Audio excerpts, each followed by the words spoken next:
Hello, welcome to MVS 360 Electronic Vehicle Registration Module. In this transaction, I will take you through a new vehicle registration using a lien holder. Before you begin, you're going to want to scan all the registration, the titles, the documents, everything that you need into a PDF. EVR will require them further into the transaction. So to begin with, you're going to need to get to the screen that I am currently on. In order to do this, you're just going to come over here and click RG registration, and then it will pull it up for you. Once this screen pulls up, you're going to notice that there are 9 different tabs. We're going to be walking through these 9 steps together right now. So to begin with, the step number 1, Simple Reg, is highlighted. This screen is going to allow you to choose the type of registration that is going to be issued. The type of transaction determines what information fields will need to be completed. So right here, you're going to choose sell if the new owner of the vehicle is an individual or an organization that's not a leasing company, and you will choose lease if the new owner is a leasing company. If it is a leasing company, be sure that the leasing company has a valid license. If the leasing license is not valid, the transaction cannot be completed until the license has been renewed. Once you choose what type of transaction it's going to be, you are going to want to put down your purchase date. The purchase date defaults to the current date. If for any reason that's not correct, the system will allow that field to be corrected. All you have to do is click on the calendar button and you can change the date. You can also just type to change the date as well. And then you're going to need to put in the VIN number for the vehicle that you are wanting to register. For lien, it's going to automatically default to loan. If there is no loan on there, then you would just choose none. And then for plate, you're either going to want to choose inventory or transfer, and then you're going to want to put in your plate number. Do take note that when a vehicle is being registered with a transferred plate, the system will require a surrender credential as well as a relinquishment document. So now we're going to move on to owners. The system allows for 2 options to add an individual, organization, or lease company to the registration. You can either use your driver's license. If you choose to use your driver's license, you're going to want to click the button next to the DL because the system will assume that a customer number is being used if that box is not checked. So I am just going to type in my customer number right now. If there is a second owner, you can put their information in, and then you can either choose and or. Now let's move on to the vested party. If you have chose a sell transaction, this will stay grayed out and you will not have to put any information in here. If you chose loan up here, the security interest will be required. So you will have to type that in, which is what I'm going to do right now. Once everything looks good on this page and it's all filled out, you're going to want to come down here and click the button. That's going to take us to our next page, which is the registration details. Once the screen opens, the vehicle information will populate when possible. If for whatever reason some of this information does not show up, we actually can add it in when we get to step number 4. So you're going to want to choose the plate type if it's going to be a combination or a regular plate. And then you're going to want to put in the vehicle's condition. And then once again, all this should be populated from the previous screen, but if something's not correct, you can go back to step 1 and update it. Okay, then on to vehicle purchase details.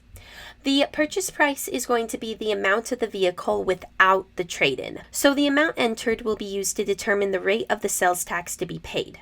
$50,000 or less will be charged at the regular tax rate of 6.35% as of filming this video. $50,001 or more will be charged at the luxury tax rate of 7.75%. And once again, that tax rate is as of when this is being filmed. Either tax rate can change at any time though. So you're going to want to enter the purchase price that you paid for your vehicle. And then you're going to want to enter the trade-in amount only if there is a trade being used for this vehicle. The trade-in will subtract from the purchase price. The EVR system will charge a sales tax rate based on the purchase price. Total tax is paid from purchase price minus trade-in. The tax town will default to the city listed on your license. And then the domicile city should be the town in which the vehicle is housed. Okay, so now let's move on to the next section.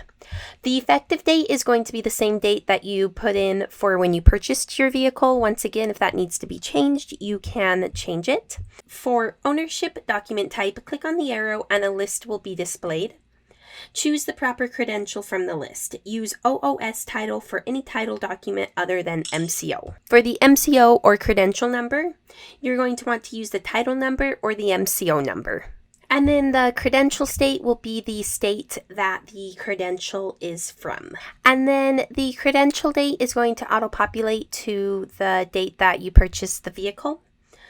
It is looking for the date that the credential was made. And then on to seller. The seller field will populate to the organization or dealer issuing the credential.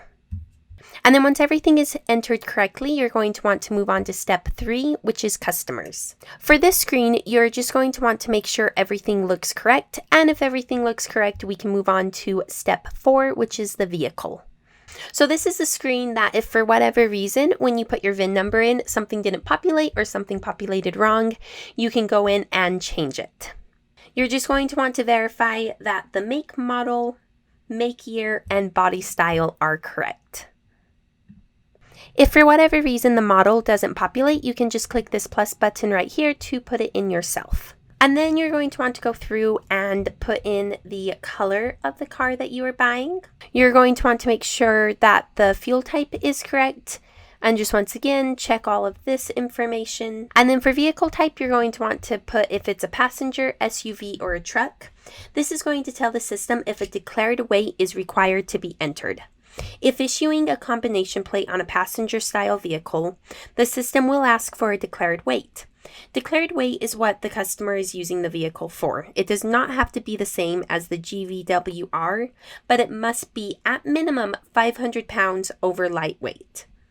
Once everything looks good, and we're going to make sure we put our mileage in, you can click on to step number 5, which is going to be lien. So this screen just verifies the lien holder that will be listed on the title. If all this looks correct, we're going to move on to the next step, which is documents. If for whatever reason something is not correct on the lien holder screen, you're going to want to click the previous step until you reach back to the simple reg, and then you can make the correction and click the next step icon until you are back on the correct screen. So once you make it to the document screen, this is what you are going to see. The documents that need to be submitted to the DMV, allowing the title and registration to be completed, will be uploaded onto this page. The required documents that auto-populate with check marks must be supplied. The dealer vehicle inspection form is a copy of the dealer license that allows this transaction to be done through EVR. If all of these documents are required, click on the received checkbox in the black line. This allows all the documents to be uploaded in all of the fields. If other documents must be added, click the empty drop-down in the additional documents field, and then you can select the type of document that you need, and then you can click add. This must be done for each document that is needed that is not already up in the document type list. Once this is completed, you can click on the bulk upload button and then select the file for this specific transaction. Once everything is uploaded, we can move on to the next step, which is going to be the fees. So once you get to this page, you're just going to have to put in your credit card information, the card number, when it expires, the name, and then you're going to want to either choose your billing address or if you want to use a different billing address. The amount that is going to be charged to the credit card cannot be changed. The description of fees gives a detailed description of the charges that are due. The sales tax and the percentage charged with it will be shown in the yellow box below the fees. Once you have your credit card information inputted, you're going to want to click to the next step, which is going to be finalize. Here, you're just going to want to go through and make sure that all of the information is correct. If all the information is correct, you're going to want to choose the validate button. If there is any errors, it will show up right here. Once there are no errors and everything looks good, just choose the commit button. You are now able to choose this print icon and then it will download a PDF of your registration. And that is it. You are done.